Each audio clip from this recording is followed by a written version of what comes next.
We built machines to serve us, but some geniuses look at a wood chipper and think, I can take him. Today, we're honoring 10 legends who fought the Industrial Revolution with their bare hands and lost spectacularly. Warning labels exist because of these guys, so please, assume every machine is trying to kill you and don't become the reason we need a new safety briefing. Let's get into it. 1. It was a Saturday afternoon in the quiet, manicured suburbs of Ohio, the kind of day where the most dangerous thing happening should have been a barbecue flare-up or a slightly aggressive game of badminton. But for our protagonist, a 50-year-old accountant named Gary, the stakes were about to get significantly higher. Gary was the type of man who viewed hiring a professional landscaper not as a service, but as a personal admission of defeat. He looked at the 12-foot-tall hedges lining his property and didn't see greenery. He saw a challenge to his masculinity. Now, a rational human being with a basic grasp of survival instincts would look at those overgrown bushes and think, I should go to the hardware store and buy a pole trimmer, or perhaps a ladder. But Gary was an innovator in the field of bad ideas. He stood in his driveway, staring at the hedges, and then looked down at his standard gas-powered push mower. In his mind, a light bulb flickered on, a dim, energy-inefficient bulb that was about to short-circuit his entire existence. He reasoned that a blade is a blade, regardless of its orientation relative to the horizon. If it cuts grass on the ground, surely it could cut leaves in the sky. It was a logic so flawlessly stupid it circled back around to sounding almost brilliant, provided you ignored the laws of physics, gravity, and basic anatomy. He yanked the starter cord, and the Briggs & Stratton engine roared to life, the spinning steel blade blurring into a circle of death beneath the deck. Now, for those of you who skipped gym class, a lawnmower weighs about 70 pounds. It is an awkward, vibrating metal box designed to stay firmly planted on the earth. Gary, however, treated it like a featherweight dumbbell. He squatted, grunted with the exertion of a man fighting a losing battle against common sense, and hoisted the screaming machine over his head. The vibration was immediate and bone-rattling. Imagine holding a jackhammer that is also trying to fly. That was Gary's new reality. His arms, instantly turning to jelly, shook uncontrollably as he approached the hedge. For a brief, glorious second, it actually worked. The mower chewed through the top branches, spraying a confetti of mulch, twigs, and victory all over Gary's sweating face. He was doing it. He was hacking the system. He was a suburban god. But then, the universe remembered the rules of mechanics. As Gary extended his reach to snag a rogue branch on the left, the gyroscopic force of the spinning blade, which resists changes in orientation, fought back against his shift in balance. His sweaty palms, now slick with the oil of bad decisions, began to slip on the safety bar. The vibration rattled his skeleton, loosening his grip with every revolution of the engine. He tried to correct the angle, but a 70-pound machine held overhead has a very different opinion about trajectory than you do. In a moment of terrifying clarity, Gary realized that he wasn't holding the mower. The mower was merely tolerating him, and its patience had just run out. His left hand slipped. The machine, now unbalanced and angry, swung downward in a violent, gravity-assisted arc. The spinning blade, which rotates at about 3,000 RPM and doesn't discriminate between fescue and foreheads, came down directly on top of him. It was a chaotic, noisy, and abrupt end to his landscaping career. Gary collapsed under the weight of his own ingenuity, turning his driveway into a gruesome cautionary tale about using the right tool for the job. The coroner's report was less of a medical document and more of a confused essay on physics, noting that while the hedges were indeed trimmed, the cost of labor was astronomically high. In the end, Gary proved that while you can save $40 on a trimmer, the deductible on a closed casket funeral is significantly higher, and no amount of DIY spirit can fix a severed connection to the gene pool. 2. Let's head over to a bustling city hospital, a place of healing, sterility, and usually a strict adherence to safety protocols. But for a man we'll call Second Amendment Steve, rules were merely suggestions made by people who didn't understand the concept of eternal vigilance. Steve was accompanying his elderly mother to an MRI appointment, acting as her self-appointed bodyguard against the invisible threats of the radiology department. Steve was the kind of guy who viewed being unarmed for even 5 minutes as a personal failure. A man who slept with a holster and probably showered with a tactical knife. When the nurse handed him the safety checklist, a piece of paper written in bold red letters asking about pacemakers, shrapnel, and specifically, firearms, Steve didn't just skim it. He treated it with the disdain one reserves for a parking ticket. He checked no on everything without breaking eye contact, a smug grin plastered on his face. He believed that his constitutional rights created a force field that superseded the laws of electromagnetism. He figured that if he just kept his compact, semi-automatic tucked tightly into his waistband, the laws of physics would respect his concealment permit. The nurse, a tired professional who didn't get paid enough to frisk grown men, took him at his word and led them toward the scanning room. Now, for the uninitiated, an MRI machine is essentially a gigantic, donut-shaped supermagnet. It is always on. It doesn't have an off switch unless you quench the helium, which costs about 50 grand. The magnetic field it generates is measured in Tesla, a unit of strength that basically translates to, "We'll rip a steel chair out of your hands from across the room and turn it into a missile." As Steve strutted into the room, chest puffed out, confident in his secret vigilance, he was about to get a crash course in magnetic attraction that no amount of bravado could counter. He took 2 steps past the yellow line, and the gun, a hunk of ferrous metal, suddenly woke up. It wasn't a gradual pull. It was an instantaneous, violent summons. The magnetic field grabbed the slide and barrel with a force stronger than any human grip could ever hope to match. Steve felt a sudden, terrifying yank at his waist, as if an invisible giant had just decided to give him the world's most aggressive wedgie.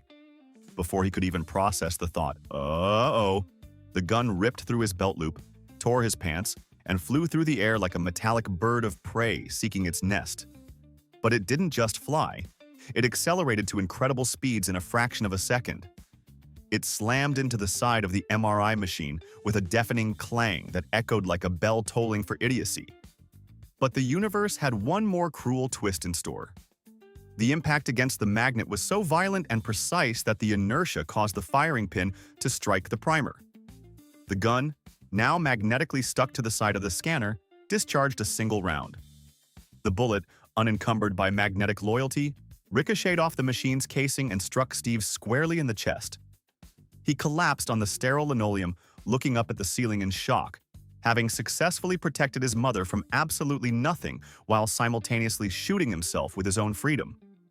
The machine, worth millions of dollars, was temporarily decommissioned to remove the firearm and clean up the mess, proving that while you can bring a gun to a magnet fight, the magnet will not only disarm you, it will use your own weapon to teach you a permanent terminal lesson about reading the safety manual. 3. Let's take a trip to the high society hills of Los Angeles, where money can buy you a heated infinity pool, a sprawling estate, and a top-of-the-line automated security system, but it absolutely cannot buy you a single ounce of common sense. Enter Brad, a finance bro whose ego was writing checks his lung capacity couldn't cash. It was late, the party was winding down, and the alcohol was flowing like a river of bad decisions. Brad, standing by his Olympic-sized pool in his swim trunks, looked at the motorized vinyl cover, a heavy-duty, safety-rated sheet designed to keep children and debris out, and saw a challenge.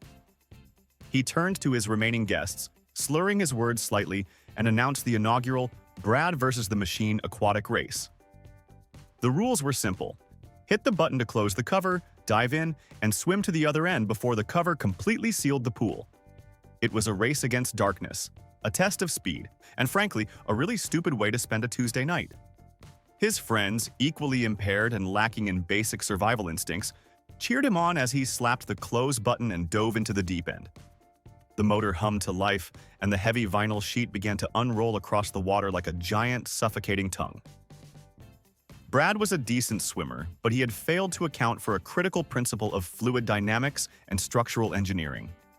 This wasn't a loose tarp floating on the surface, it was a tensioned safety cover locked into tracks on the sides. As it unrolled, it sat heavy on the water, creating a vacuum seal that eliminated the air gap between the surface and the plastic. Brad was halfway across when he realized his lungs were starting to burn. He wasn't worried yet. He figured he'd just pop his head up, lift the plastic with his shoulders, take a gulp of air, and keep going. He reached the surface and pushed up. Nothing happened. The cover was heavy, yes, but the suction was the real killer. The water tension held the vinyl down with the grip of 1,000 octopuses. Brad pushed harder, panic starting to spike his heart rate, consuming his remaining oxygen even faster. He was swimming in a sealed Tupperware container, and he was the leftovers. He tried to swim backward, but the darkness was disorienting. He tried to swim forward, but the cover was faster than his breaststroke. Above the water, the hum of the motor stopped with a satisfying click as the cover locked into place, sealing the pool tight. His friends on the deck cheered, assuming Brad was just waiting at the other end, holding his breath for dramatic effect or perhaps hanging out by the filter. They laughed, they toasted, and they waited. And waited. Beneath the pristine beige vinyl, Brad was clawing at the underside of his own luxury purchase, realizing too late that he had entombed himself in 50,000 gallons of chlorinated water. The suction was absolute. He was trapped in a blue void, visible only as a frantic, fading ripple pressing up against the material. By the time his friends realized he wasn't playing a prank and figured out how to reverse the motor code, Brad had already lost his race against the machine. He died as he lived, enveloped in expensive materials completely over his head and leaving behind a very awkward cleanup situation for the pool boy. It was a stark reminder that while technology makes life easier, it can also make death much, much weirder. 4. We've all been there. It's league night at the local bowling alley. The air is thick with the smell of stale nachos, rented footwear, and shattered dreams, and the competitive tension is high enough to cut with a bowling card. Enter Doug, a man whose competitive spirit was inversely proportional to his actual skill level. Doug was currently rolling a solid 1 out of 12 average, but in his mind, he was one lucky break away from the PBA Tour. On this particular Tuesday, Doug was facing a critical frame. He needed a strike to justify the pitch of beer he'd just consumed.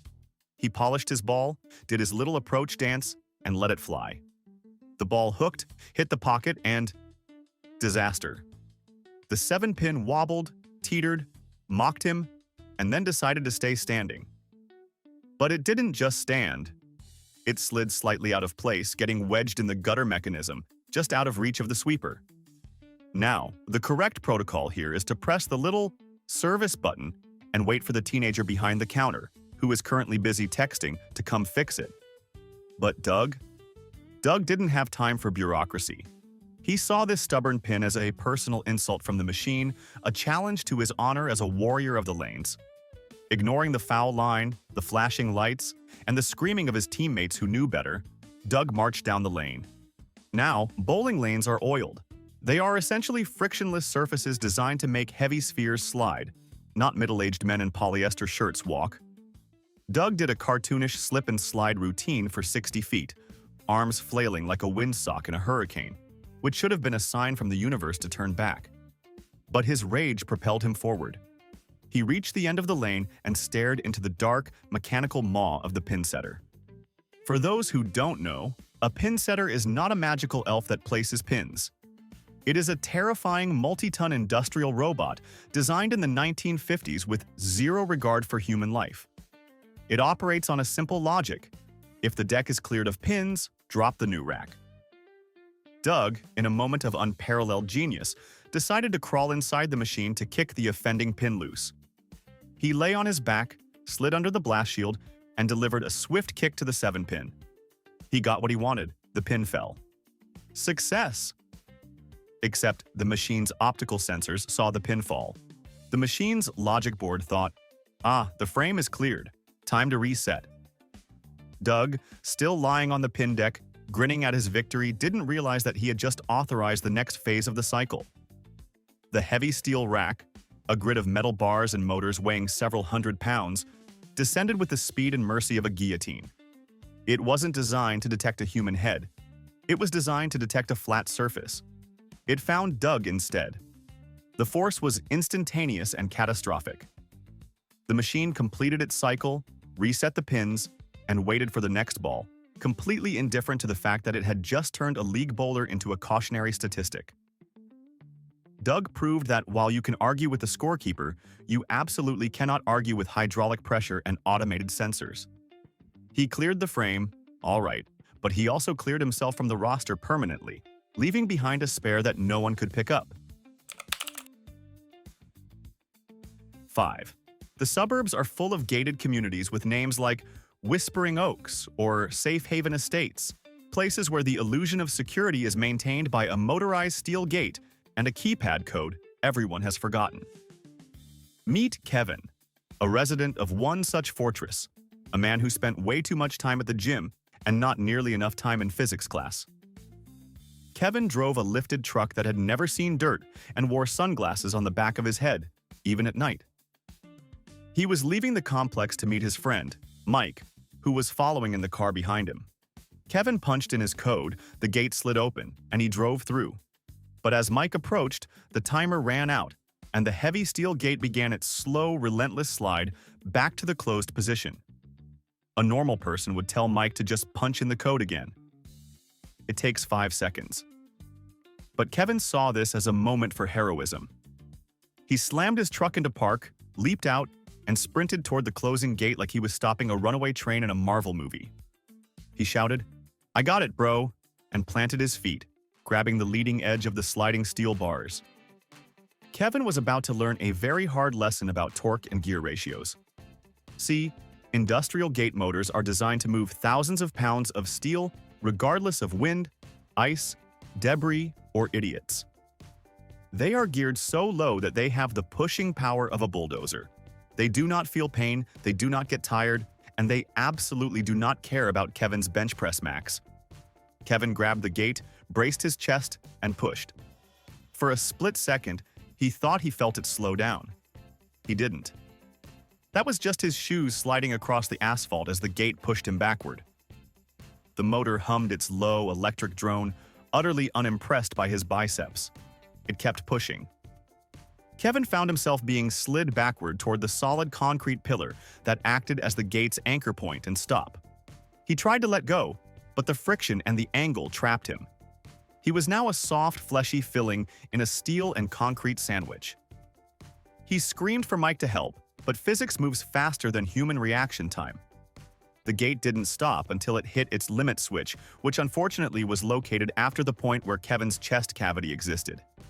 It compressed him against the pillar with thousands of pounds of force, crushing his ribs and internal organs with the slow, methodical indifference of a trash compactor. The safety sensor, which is supposed to detect obstructions, was mounted too low to see Kevin's chest. Or perhaps it just assumed that no biological organism would be stupid enough to fight a gear reduction motor. Kevin died there, pinned like a butterfly in a display case, proving that while courage is admirable, trying to outmuscle a commercial electric motor is a fight you will lose 100% of the time. The gate eventually reopened when Mike hit the code, but for Kevin, the exit was permanent. 6. There is a special corner of the internet filled with videos of people taking apart old electronics to salvage valuable metals, usually set to terrible techno music. Randy was a devotee of this genre. Randy was an amateur scrapper, a man who looked at a broken appliance and saw a gold mine, or in this case, a copper mine. He had found an old microwave on the curb, a classic heavy unit from the 90s that could probably survive a nuclear blast. Randy dragged it into his garage, cracked a beer, and decided to harvest the copper transformer inside. He figured he could get maybe $3–4 for the scrap metal, a fortune, clearly worth risking his life for. He had watched about 45 seconds of a tutorial on YouTube, skipping the boring intro where the guy talked about safety and discharging, because Randy was a man of action, not theory. He unplugged the microwave. In Randy's mind, this was the ultimate safety step. Unplugged equals dead, right? No electricity coming from the wall means no electricity in the box.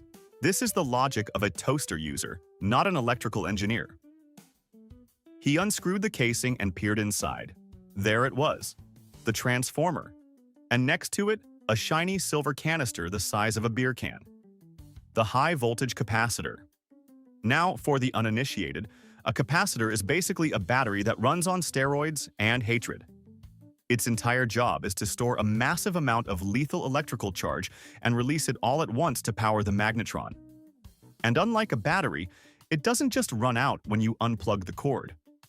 A good capacitor can hold a charge of 2,000 to 5,000 volts for days, sometimes weeks, sitting there like a coiled viper waiting for a mouse. Randy didn't see a viper, he just saw a shiny thing in his way. He grabbed a screwdriver with a worn, cracked plastic handle, because safety was his passion, and reached in to pry the bracket loose. He bridged the terminals. The result was instantaneous. The energy stored in that capacitor, which had been waiting for a path to ground, found one: Randy. A bolt of blue-white plasma snapped from the terminal to the screwdriver, traveled through the metal shaft, jumped the gap in the handle, and shot up Randy's arm. It slammed into his chest with the force of a mule kick, stopped his heart mid-beat, and exited through his shoes, welding his socks to the concrete floor. There was a loud pop, a smell of ozone and singed hair, and Randy dropped dead before his brain even registered the flash. He died for $3 worth of copper, killed by an appliance that had been unplugged since Tuesday. It was a tragic, instantaneous lesson in electrical engineering. Just because something isn't plugged in doesn't mean it can't kill you. Randy managed to save a few bucks on copper, but the cost of the coroner was significantly higher. 7. If you have ever stood next to an industrial stump grinder, you know it is a machine that demands respect.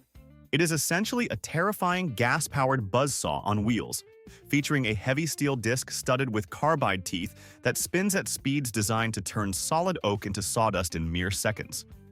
It screams, it vibrates, and it destroys. Enter Barnaby, a weekend warrior with a backyard full of stumps and a head seemingly full of rocks. Barnaby had rented the Beast 2000 for the weekend to clear his property, a task that typically requires patience, safety goggles, and a healthy fear of amputation. But Barnaby was a man who viewed safety manuals as optional reading for people who didn't trust their own reflexes. He was grinding down a particularly stubborn maple stump when a large, gnarly root popped up and jammed against the safety guard, preventing the cutting wheel from making contact. Now, the machine comes with a shutoff switch. It also comes with a long plastic stick specifically designed for clearing jams. A rational person would turn the machine off, wait for the wheel to stop spinning, which takes a while because of momentum, and then clear the obstruction. But Barnaby did the math in his head and decided that waiting 30 seconds was a waste of his valuable life. He looked at the root, looked at his heavy-duty work boot, and thought, "I'll just give it a little tap." It was the logic of a man trying to pet a shark. He didn't throttle down. He didn't step back. He lifted his right leg and delivered a swift, confident kick to the stuck root, mere inches from the blurring, spinning teeth of the grinder. Here is the thing about high-speed rotating machinery. It doesn't just cut, it grabs. The moment the toe of his boot made contact with the area near the wheel, one of the carbide teeth, moving at roughly 200 miles per hour, snagged the thick leather of his boot. It didn't just nick him, it caught him. In a fraction of a second, the rotational force of the machine, which is powered by an engine capable of stalling a pickup truck, transferred that energy to Barnaby's leg. There was no time to pull back. There was no time to scream.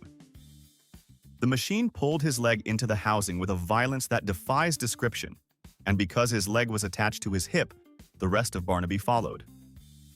He was pulled into the grinding mechanism faster than the human brain can process the concept of regret.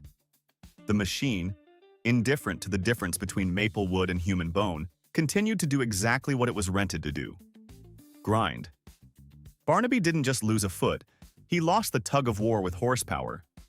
By the time the machine stalled out from the obstruction of a human body, Barnaby had been converted from a homeowner into a tragic biological slurry. He died doing what he loved, saving time, though he ultimately saved 0 seconds and lost about 40 years of life expectancy. It was a gruesome reminder that when you play footsie with a stump grinder, the machine always wins. 8. Let's go to the shopping mall. A temple of consumerism where the biggest dangers are usually overpriced coffee and aggressive perfume sprayers. But beneath the shiny floors lies a network of heavy machinery that most people take for granted. Meet shopper Shawn, a man whose impatience was only matched by his inflated sense of mechanical aptitude. Shawn was riding the escalator down from the food court when tragedy struck. He fumbled his car keys. They bounced off the step and, in a stroke of bad luck, slid perfectly into the narrow gap where the steps disappear under the floor plate at the top of the landing. Now, a normal person would groan, find a security guard, and wait for maintenance to come open the access panel. It's annoying, sure, but it's safe. Shawn, however, looked at the situation and saw a challenge. "Call maintenance?" he scoffed. "I'm not waiting an hour for some guy with a wrench. I am a guy with a screwdriver." Shawn, who happened to have a multi-tool on his belt because he liked to feel prepared for urban survival scenarios, whipped out a flathead. While the escalator was still running, churning its endless loop of heavy metal steps, he knelt down and pried up the metal comb plate at the top landing. He successfully lifted it, revealing the dark, greasy, churning maw of the escalator's internal drive system. It was a mesmerizing display of chains, gears, and high-torque motors, a machine capable of lifting hundreds of people at once. Shawn saw this industrial meat grinder and thought, "I can be quick." He spotted his keys glinting on a ledge just inside the mechanism. He reached in. It was a move of surgical precision, or so he thought. But as he reached, the cuff of his loose-fitting flannel shirt brushed against the main drive chain. This chain doesn't care about fabric. It grabs it. The teeth of the gear snagged his sleeve. Shawn tried to yank his arm back, but an escalator motor is designed to move tons of weight continuously. It didn't even stutter. It pulled his sleeve, then his arm, and then his shoulder into the narrow, crushing gap between the floor and the mechanism. He screamed, but the maul was loud and the machine was louder. He was dragged down into the pit, his body contorted and crushed by gears that were never designed to accommodate a human passenger in the engine room. The emergency stop button was right there, a few feet away, but Shawn was too busy being processed by the machinery to press it. By the time a horrified bystander hit the switch, Shawn had been pulled deep into the workings, crushed to death by the relentless torque of the drive system. He died for a set of keys to a 2012 Honda Civic, proving that while time is money, patience is survival, and sticking your hand into a moving escalator is a really, really bad way to save 10 minutes. 9. Vanity is a powerful drug, and for Bronze Barry, it was the only thing that mattered. Barry was a man who looked at the sun and thought, "Not bright enough." He was obsessed with maintaining a tan that bordered on the color of a burnt sienna crayon.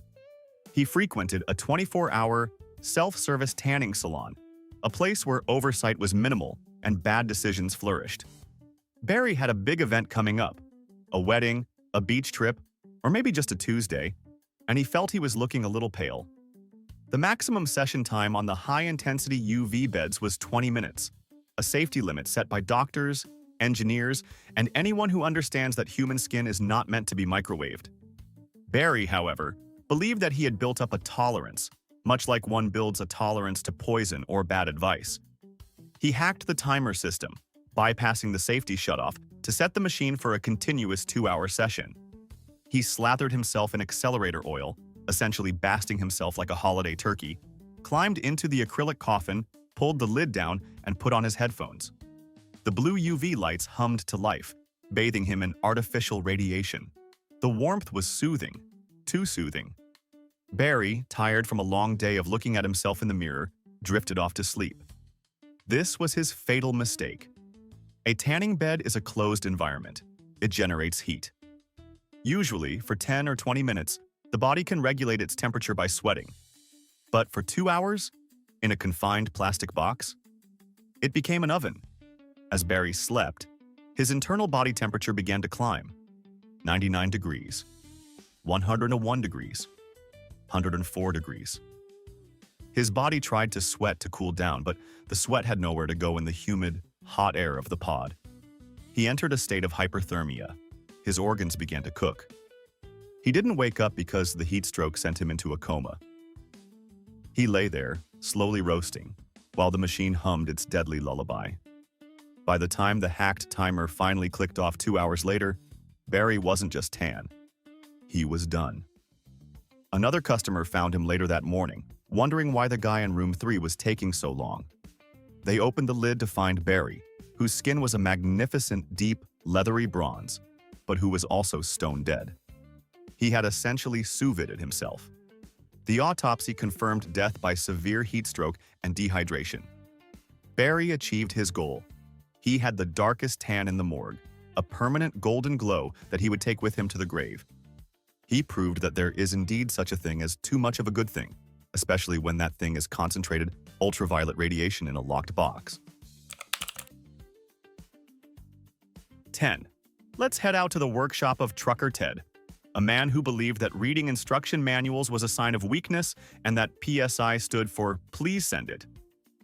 Ted was working on his massive agricultural tractor, a beast of a machine with tires taller than a man. One of the rear tires looked a little low. Now, a tractor tire is not like a bicycle tire. It is a massive pressure vessel holding an immense amount of potential energy. The recommended pressure was 35 psi. Ted hooked up his high-pressure shop compressor, the kind that can drive industrial machinery, and started filling. He didn't use a pressure gauge because Ted had a feel for these things. He stood directly in front of the tire, staring at the sidewall, waiting for it to look right. The compressor chugged away, pumping cubic feet of air into the rubber chamber. 35 psi came and went. 50 psi, 70 psi. The tire was now rock hard, practically vibrating with tension. Inside the rubber, the steel belts were screaming, stretched beyond their yield point. Ted stood there, hands on hips, thinking, just a little more to round it out. He was essentially standing in the barrel of a loaded cannon. Then it happened. The structural integrity of the tire sidewall failed. This is known in the industry as a zipper rupture. It doesn't hiss, it detonates. The rubber split open instantly, releasing all that stored pneumatic energy in a fraction of a millisecond. The blast wave alone was enough to knock a person out, but the air wasn't the killer. The explosion of air launched the heavy steel locking rim of the wheel outward with the force of a bomb.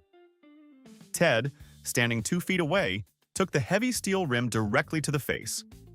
It was an impact comparable to being hit by a freight train moving at the speed of sound. He didn't even have time to blink. The explosion blew the windows out of the garage, knocked tools off the shelves, and turned Ted into a tragic example of pneumatic physics. He was dead before he hit the ground, his face erased by the very wheel he was trying to service.